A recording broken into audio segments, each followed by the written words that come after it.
कहते हैं दिल का रास्ता पेट से होकर जाता है, लेकिन अगर हम आपसे कहें कि हमारे जहन का रास्ता भी पेट से जाता है तो क्या आप मानेंगे?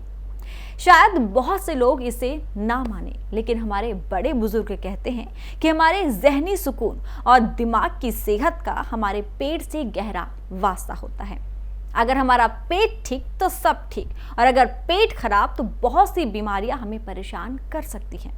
कुछ ऐसा ही हाल था चिराग दिल्ली के रहने वाले 65 साल के रमेश चंद्रा जी का, लेकिन अब 20 साल बाद वो पूरी तरह से ठीक हैं। कैसे, आइए जानते हैं उन्हीं की जुबानी।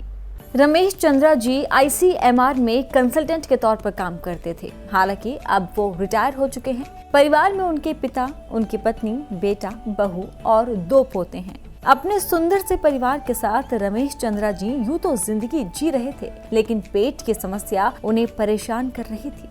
खुद मेडिकल प्रोफेशन से होने के चलते वो योगा, एक्सरसाइज भी रेगुलर करते थे, लेकिन पेट की बीमारी ने उनके सभी चीजों पर विराम लगा दिया था।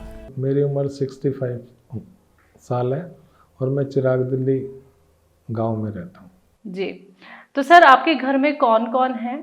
मेरे घर में मेरे फादर हैं, मैं और मेरी वाइफ, लड़का और उसकी वाइफ और उसके 2 बच्चे। जी। तो टोटल मिला के 2, 4 और 3, 7 मेंबर हम रहते हैं। जी, तो वो सब करते क्या है? क्या मेरे फादर रिटायर हैं, उनकी उम्र 91 साल की है। मैं खुद ICMR से रिटायर हूँ और मेरी उम्र 65 साल की है। ICMR में काम करने के दौरान उन्होंने खूब दवाइयां ली, लेकिन पेट की समस्या को काबू नहीं कर पाए। अब वो रिटायर हो चुके हैं। पूरा समय घर में बीत रहा था, कभी टीवी तो कभी अखबार। ऐसे ही दिन गुजर रहा था कि एक दिन टेलीविजन के माध्यम से उनकी मुलाकात हकीम सुलेमान खान साहब से हुई। रमेश चंद्रा ने देखा कि जिस परेशानी से वो गुजर रहे हैं उसका बहुत ही सरल इलाज हकीम सुलेमान खान साहब बता रहे हैं।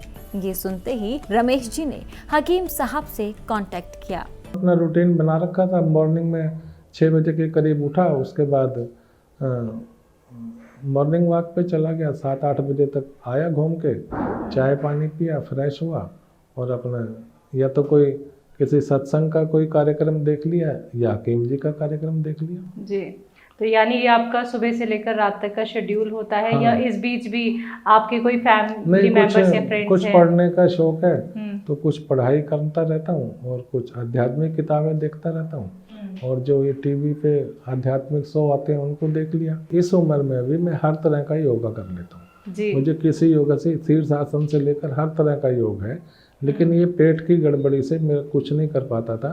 जिस दिन रमेश जी हकीम साहब से जुड़े उसी दिन उन्हें उनकी सारी बीमारी का हल मिल गया। पेट की 20 साल पुरानी समस्या 25 दिनों में ठीक हो गई। साथ ही उनका शुगर भी कंट्रोल होने लगा। टीवी के माध्यम से मैं हकीम साहब से जुड़ा। कितने साल हो गए? करीब 2 साल के करीब हो गए। 2 साल के करीब। आपको कौन सी बीमारी थी? मेरे को ज़्यादा पेट की बीमारी थी, जिसमें हमारे यहाँ नाप को माना जाता है, जो हमारी होती है, तो वो मेरी कभी भी सेंटर में नहीं रहती थी। उस वजह से पेट डिस्टर्ब रहता था, सूजन पेट में भारीपन रहता था। और ये कभी ऐसा नहीं हुआ कि भाई मैं आज जैसे फ्रेश होने के बाद भी मुझे महसूस होता था कि मुझे फिर जाना है। तो दवाई लेने के बाद मैं बिल्कुल ठीक हो गया। इससे पहले आपने और कितने ट्रीटमेंट आप करा दवाइयाँ चुके की हैं? हैं, बहुत ही ज़्यादा सबकी, आयुर्वेद की भी, होम्योपैथी की भी, एलोपैथी की भी, मेडिकल से ट्रीटमेंट किया। और CGHS बेनिफिशियरी होने की वजह से मैं CGHS से भी दवाइयाँ लेता था, लेकिन पेट में कोई आराम नहीं मिला। लेकिन ये 22-25 दिन का कोर्स करने के बाद मैं एकदम से ठीक हो गया। और अब मुझे जो है मैंने वो कोर्स 22.5 दिन का ही नहीं रखा, उसको मैंने कंटिन्यू किया। करीब मुझे 4 महीने 5 महीने के करीब हो गए वही सेम दवाई लेते हुए।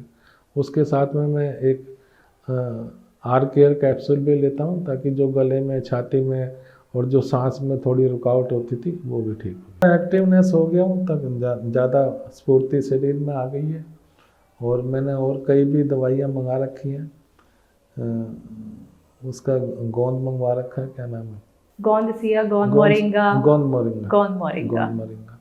वो भी मैं ऐसा नहीं डेली की बक्से, क्योंकि कई दवाइयाँ खा रहा हूँ ना, अब शुगर पेशेंट होने से इंसुलिन भी लेता हूँ, तो ये दवाइयाँ भी गैप दे के खानी पड़ती। चलिए, उम्मीद करेंगे आपकी इंसुलिन भी जल्दी छूट जाए। तो शुगर में राहत है आपको? शुगर में मैडम ऐसा है कि पहले तो 300 के करीब रहती थी, अब जो है शुगर मेरी 200 से नीचे ही रहती है, लेकिन पूरी कंट्रोल नहीं है। 180 200 ऐसा तो रहती है पीपी में, और फास्टिंग में 160 170 रहती है, तो लेकिन पहले से काफ़ी फर्क है। रमेश जी जब खुद ठीक होने लगे तो उन्होंने बीमार और परेशान लोगों को हकीम साहब के ही नुस्खों से ठीक करने का बीड़ा उठा लिया। वो ऐसे लोगों की मदद करने लगे जो चलने फिरने को भी मजबूर थे। रमेश जी बताते हैं कि हकीम साहब के नुस्खों से उन्होंने कई लोगों को ठीक किया। लोगों को यूनानी औषधियों से इतना फायदा हुआ कि वो अपने पैरों पर खड़े हो गए। आइए जानते हैं क्या कहना है रमेश जी का इस पर। किसी को कमर में दर्द था, किसी को जो है नज़ले वगैरह की शिकायत थी, किसी को जो है सर्वाइकल का था। जो हकीम साहब ने जो सर्वाइकल के लिए जो बताए हैं उसके करने से काफ़ी लोगों को फ़ायदा हुआ। और कुछ ऐसे परिवार थे जो बेचारे किसी काबिल भी नहीं थे, उठ बैठ भी नहीं सकते थे, तो उनके लिए भी जो दवाइयाँ हकीम साहब ने रिकमेंड की हैं, सबसे पहले तो गौनसिया को पिया, तो उससे कम से कम वो थोड़ा चल फिर सकते हैं, अपने आप बाथरूम वगैरह जा सकते हैं। पहले वो इस काबिल नहीं थे कि भाई कहीं आ जा सकें। और यहाँ तक भी कई ऐसे लोग हैं जो अपना नहाना धोना भी अपने आप करने लगे। पहले तो एक अटेंडेंट उनको चाहिए था कि नहलाने के लिए, बाथरूम तक जाने के लिए, सब के लिए, लेकिन ये दवाइयाँ खाने के बाद थोड़ा टाइम लगा, 5-6 महीने, लेकिन काफ़ी करीब 25-30% आराम हो गया। हकीम साहब का नुस्खा रमेश जी को इतना प्रभावित कर गया कि वो अभी से ही अपने पोते को स्ट्रॉन्ग और एक्टिव बनाने के लिए कुछ औषधियों का सेवन करा रहे हैं। वो बताते हैं कि उनके 2 नन्हे बच्चे पहले से कहीं ज्यादा एक्टिव हो गए हैं। सिर्फ वो हकीम साहब का मैंने सुना था कि जो है वो कौन सी है, अखरोट प्राश। हाँ, उन्होंने बताया था कि भाई अखरोट प्राश से जो है बच्चों में इम्यूनिटी बढ़ती है, तो मैं उनको वही 5-5 ग्राम वो सुबह शाम दे देता हूँ उनको। दूध के पहले अखरोट प्राश देता हूँ, उसके बाद आधा गिलास दूध पिला देता हूँ, तो एक्टिव रहते हैं बच्चे।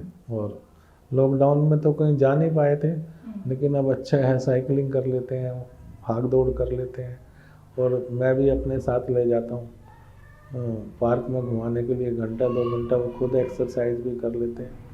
तो उससे अखरोट प्राश से इनका जो मतलब स्टेमिना और बढ़ा, जहाँ मैं समझता हूँ, क्योंकि अब इंटरनल तो मुझे मालूम नहीं क्या फ़ायदा कर रहे हैं, लेकिन उससे कुछ ना कुछ इनको फ़ायदा हुआ है, तभी थोड़ा एक्टिवनेस आ गई, जो ढीलापन था वो खत्म। हकीम साहब के नुस्खों और दवाओं से रमेश जी इतने प्रभावित हैं कि वो उन्हें देवता समान मानते हैं। वो चाहते हैं कि हकीम साहब की उम्र इतनी लंबी हो कि वो ज्यादा से ज्यादा लोगों की सेवा कर सकें।